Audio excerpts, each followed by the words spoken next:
electoral, algo que se ha puesto bastante virulento, que ya es parte completamente de muchos medios, medios que han tenido que salir a rectificar y decir, che, esto no es verdad, y medios que también construyen sus propias fake news. Vamos a hablar un poquito de eso y un poquito sobre la situación gremial también con Agustín Lechi, que es secretario general del CIPREVA, del Sindicato de los Trabajadores de Prensa, que ya está del otro lado y le decimos buen día. ¿Cómo estás, Agustín? Ariadna y Franco de este lado. Hola, buen día, ¿cómo están? Bien, ¿y vos? Bien, todo bien. Bueno, me alegro. Gracias por atendernos. Bueno, primero queríamos charlar sobre esto que veníamos anunciando. Algo de lo que ha circulado en los últimos días es fake news construidas principalmente desde La Libertad Avanza, desde los sectores de Juntos por el Cambio, y que involucran a muchos medios. Vimos como esta semana, IP Noticias, que es este canal de televisión, tuvo que salir a rectificar sobre una placa que se difundió, que retuiteó Javier Milei, candidato a presidente. ¿Cómo hay algún tipo de construcción que estén haciendo desde el CIPREVA con respecto a esto? Abierto porque permanentemente es una discusión al interior del campo de la comunicación. Uh-huh. Si uno tiene que tener una regulación que sea punitiva con este tipo de cosas y también con lo que circula en los medios de comunicación y en particular en las redes sociales como un medio más hoy, o si hay o si es parte de la construcción política y hay que darles el debate. Yo la verdad que no creo que tenga que haber una regulación que sea punitiva en términos de cercenar la libertad de expresión a nadie, Uh-huh. pero sí que pueda alertar sobre estas cuestiones a toda la población. Y lo que viene haciendo Javier Milei en este caso, y la derecha en Argentina, que hoy está también encabezada políticamente por Mauricio Macri, yo creo que no tiene que ver solamente con los medios, sino con un intento de desestabilización mucho más general, que se ve con lo que pasa hoy, por ejemplo, en algunas ciudades con el combustible, con un montón de otras cuestiones, donde obviamente ellos utilizan los medios para, bueno, generar temor en la población, difundir noticias falsas, y también creo que es un fenómeno que excede a nuestro país, que en Brasil lo podemos ver con Bolsonaro.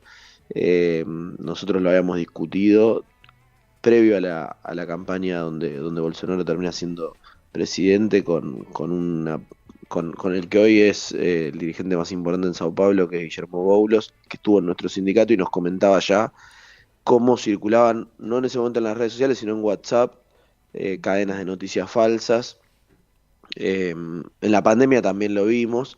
Y bueno, lo que vos contás de IP es como muy burdo, ¿no? Porque está todo armado para que el candidato presidencial lo reproduzca Uh-huh. y bueno, construir de esa manera una noticia falsa. Yo creo que es importante que eso salga a la luz, que se sepa, que la sociedad lo conozca, pero está sucediendo también. Este fin de semana incluso un periodista circulaba una foto en Plaza de Mayo, en una supuesta movilización contra Massa en Plaza de Mayo, Saboya, cuando sí. cuando esa imagen no había existido, no por lo menos en ese momento, no era una movilización contra Massa. Entonces hay un sector que está todo el tiempo apelando a eso. Yo creo que también apelan a eso por impotencia y porque evidentemente en las elecciones del 22 de octubre, en las elecciones generales, también la población le dio la espalda al proyecto político que ellos encarnan, que es el de la derecha en nuestro país, que es muy antiguo, que pretende retroceder años y años en conquistas. Y bueno, creo que hay que trabajar para que ellos no ganen. Y esto en la comunicación es un lugar más donde se ve eso. Sí, totalmente. Ahí decías trabajar para que no ganen y se me vino a la cabeza esto que están realizando desde el CIPREVA y otros sindicatos de ir a las calles a estar militando además eh, de alguna manera para que gane Sergio Massa. Y quería preguntarte particularmente sobre eso, cómo es el tanteo de la situación y de lo que se conversa con los trabajadores viniendo de un gremio. He visto que han estado ahí en la estación de Constitución y demás. Sí, nosotros por primera vez en la historia de nuestro sindicato dimos un debate hacia adentro después de Ujú, las elecciones generales. Eh, Hay un sector importante que milita en el peronismo y en la izquierda, en organizaciones bueno, que votaron tanto a Juan Grabois como a Sergio Massa en las PASO y a Massa en las generales. Y ya de cara al balotaje hicimos una asamblea en el sindicato donde tomamos una postura como sindicato de acompañar a Unión por la Patria y a Massa en el balotaje contra Javier Milei. ujú. Bueno, tiene que ver con lo que veníamos hablando, ¿no? En particular el gremio como el de prensa, Milei, además de esto que charlábamos, digo, ha tenido ataques directamente hacia trabajadores y trabajadoras de prensa, y como clase trabajadora, también su proyecto es arrasar con todos los derechos laborales, con las paritarias, y además como sociedad, como parte de la sociedad, sería un retroceso en materia de derechos humanos y derechos democráticos enorme. La verdad que la repercusión es buena, sobre todo después del 22 de octubre. Ujú. eh, y estamos tratando de ir a lugares donde nos encontramos con gente de a pie, por así decirlo, que no está organizada en un sindicato, que no está necesariamente en un lugar de militancia o estructurada en algún ámbito, sino que es gente que va a laburar y se toma el tren, donde hay, sí, compañeros y compañeras sindicalizadas, que nos cruzamos y por ahí tienen su ropa de un sindicato y demás, pero también mucha gente que no. Y la verdad que el ida y vuelta es bueno. Y también vamos con nuestras propias consignas, que son la recuperación del poder adquisitivo, que es algo que es una deuda de este gobierno. Tal cual. Eh, Tener un transporte público en el caso de cuando estamos en Constitución que sea que esté al servicio de la clase trabajadora, de los sectores populares, que son con los que uno se cruza ahí, que también somos nosotros usuarios, ¿no? Ujú. Eh, bueno, con la defensa de la salud pública, la defensa de la educación pública. Así que nada, la repercusión es buena y bueno, yo creo que de cara al 19 de noviembre tenemos que dejar todo para que Massa gane y para poder discutir el país que queremos, que bueno, está en las antípodas de lo que pretenden Milei y Macri y toda la derecha de Argentina. Tal cual. Agustín, buen día. Franco te saluda de este lado. Recién destacabas un poco una postura alrededor bueno, elementos que no creías en relación a la censura y demás, pero que sí alguna intención por lo menos en señalar lo que es la construcción de fake news. Mi consulta va en relación hacia otro tipo de contenido que a veces se comparte y se difunde, incluso en canales de televisión o en algunas radios también, alrededor de lo que es la apología, ¿no? Cuando se hace apología al odio o apología al delito. ¿Qué postura, qué discusiones atraviesan también en el sindicato y en relación también a algunos de los, obviamente, los medios hegemónicos que a veces incurren en estas acciones? Sí, yo ahí quiero por ahí tratar de aclarar, porque es un debate, ¿cómo lo penalizaríamos, no? Si un medio de comunicación difunde una noticia falsa. Y si esa pena, además, no se nos puede volver en contra a quienes hacemos comunicación popular, Mm, que en general somos más blanco de la justicia y de la criminalización que esos sectores que tienen mucho más poder, ¿no? mm. Entonces, digo, en el caso de Javier Milei, por haber reproducido eso y ser una figura pública, voy a decir cualquier cosa para poner un ejemplo, uno le denuncia la cuenta y le deberían por una semana o por no sé cuánto tiempo tener bajada su cuenta de Twitter, ¿no? Por ejemplo, en este caso, o de Instagram. Eh, y eso nos lo van a hacer contra nosotros mucho más, seguramente después, y incluso sin incurrir en ningún tipo de fake news ni nada. Entonces hay que ser cuidadoso con eso. Yo creo que lo que hay que construir es un sistema de medios desde el campo popular que pueda contrarrestar esas operaciones mediáticas, porque a veces son fake news y a veces son grandes operaciones donde no llegan a incurrir en una mentira, pero construyen sentido. Claro. Que eso lo hacen todo el tiempo, ¿no? Existen para eso. Entonces yo ahí creo que un gobierno nacional tiene que, por ejemplo, tener una ley de pauta.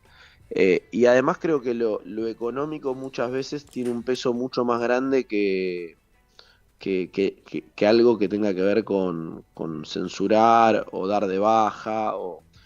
Y bueno, yo creo que, por ejemplo, la pauta publicitaria estatal, que depende del Estado nacional o de los estados locales, eh, bueno, ahí sí podés discutir si a un medio de comunicación que difundió algo falso, qué sé yo, se lo penaliza desde ese lugar. Pero bueno, es riesgoso también porque se nos puede venir en contra. Y lo mismo nosotros lo creemos en torno a los derechos laborales, por ejemplo. Sí, No puede tal cual. ser que haya medios de comunicación que no cumplen todos los derechos laborales, los convenios colectivos, los salarios de convenio, y tienen millonadas y millonadas de pauta. Pero Ujú. yo creo que lo que hay que fortalecer es a los medios populares, a los medios públicos, a los trabajadores y trabajadoras que tengan buenos salarios y buenos derechos, entonces que no dependan de tener que trabajar en esos medios de comunicación que operan todo el tiempo contra los intereses colectivos de la sociedad. Ujú. Eh, Nada, lo entendemos por ahí, pero es un debate complejo porque también uno tiene que pensar en cómo después el Estado puede utilizar eso en contra de los sectores populares en el caso de que asuma eventualmente un gobierno con otro signo político. Claro, tal cual. Agus, con respecto, y ya yéndonos quizás a la situación gremial del CIPREVA, veía que están discutiendo la paritaria de los trabajadores de prensa escrita y, si no me equivoco, es la primera vez que como sindicato con la personería lo pueden realizar en las calles. Primero preguntarte por esa experiencia, ¿no? Como primera vez. Y en segundo lugar, ¿cómo está esa situación particularmente? Bueno, para nosotros es muy importante porque venimos de años y años que en el caso de los medios privados y en particular de prensa escrita, discutían el salario eh, personas que no estaban en la actividad, es decir, que no son trabajadores y trabajadoras de prensa y que no tienen ninguna relación con lo que sucede en las empresas, en las redacciones. Entonces ese lugar, no solamente para nosotros, sino también para los empresarios, es algo novedoso y ellos están acostumbrados a que el ministerio, a que la paritaria en el marco del Ministerio de Trabajo con el sector sindical sea una escribanía para firmar lo que ellos pretenden. Y nosotros, bueno, estamos tratando de cambiar esa lógica, con movilización, con asambleas, con medidas en los lugares de trabajo. Y en Ujú. particular ahora le damos un acuerdo que es nefasto, es el peor acuerdo de todas las actividades laborales en este año y de todas las paritarias de prensa que yo recuerde, que era de 36% para 7 meses, de mayo a noviembre inclusive, en un año que tiene 140% de inflación anual.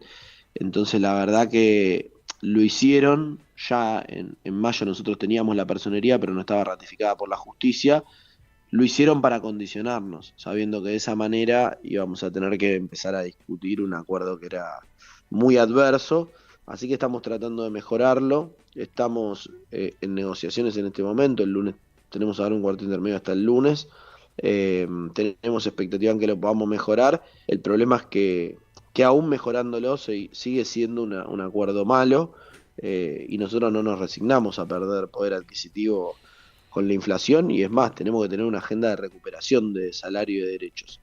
Hoy el 45% de los trabajadores y trabajadoras de prensa escrita están por debajo de la canasta básica y no hay ningún compañero que no tenga 2 o 3 trabajos para poder llegar a fin de mes porque con los salarios de convenio no alcanza. Un redactor en diciembre con el acuerdo que firmó la UTBA va a estar cobrando 210.000 pesos eh, en bruto, es decir, en mano menos. Claro. Y digo, no, obviamente a nadie le alcanza eso para vivir, necesita tener otros laburos. Eso degrada no solamente la vida de las personas, sino también el laburo periodístico y demás. Así que bueno, en esa situación estamos discutiendo, pero tenemos expectativa en que con organización en los lugares de trabajo y con determinación a la hora de salir a movilizar y a organizarnos, lo vamos a poder revertir. Bien. Bueno, me alegro de que estén ya teniendo esa experiencia y obviamente acompañarlo siempre desde acá en el camino de la recuperación del poder adquisitivo para los compañeros y agradecerte, Agustín, por el tiempo que te tomaste para charlar con nosotros. Bueno, un abrazo, hasta luego. Abrazo grande.